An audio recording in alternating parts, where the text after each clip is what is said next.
Democratic Rep. John Conyers resigned from Congress on Tuesday after a nearly 53-year career, becoming the first Capitol Hill politician to lose his job in the torrent of sexual misconduct allegations sweeping through the nation's workplaces.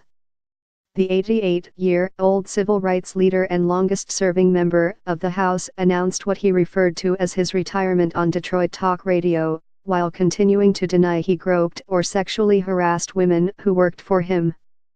"My legacy can't be compromised or diminished in any way by what we're going through now," said the congressman, who called into the radio show from the hospital where he was taken last week after complaining of lightheadedness.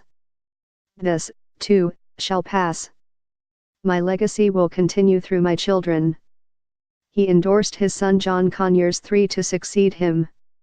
Conyers, who was first elected in 1964 and went on to become a founding member in 1971 of the Congressional Black Caucus, easily won re-election last year to his 27th term in his heavily Democratic district in and around Detroit.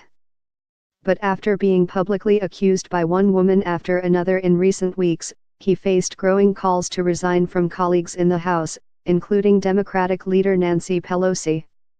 As the furor grew, he stepped down as the ranking Democrat on the House Judiciary Committee, and the Ethics Committee began investigating him. Democratic Rep. Gerald Nadler of New York said he was saddened by the resignation of his friend and mentor but added, "There can be no tolerance for behavior that subjects women to the kind of conduct that has been alleged. It will be up to Republican Gov. Rick Snyder to set a date for a special election to pick someone to serve out the remaining year in Conyers' two-year term." Statesman Ian Conyers, a grandson of Conyers' brother, said he plans to run for the seat.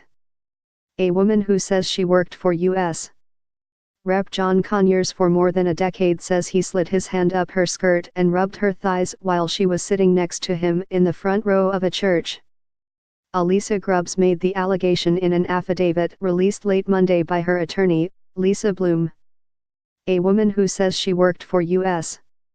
Rep. John Conyers for more than a decade says he slid his hand up her skirt and rubbed her thighs while she was sitting next to him in the front row of a church.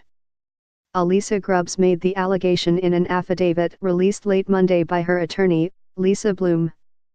On Monday, yet another allegation was lodged against Conyers, when a woman who said she worked for him for more than a decade, Alisa Grubbs, said he slid his hand up her skirt and rubbed her thighs while she was sitting next to him in the front row of a church. Grubbs also said she repeatedly saw Conyers touching and stroking the legs and buttocks of other female staffers. Such behavior was a regular part of life while working in the office of Rep. Conyers, she said.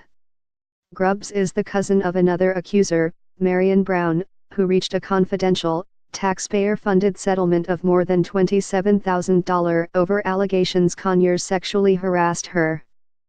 That settlement came to light in mid-November, setting off the cascade of allegations against the congressman.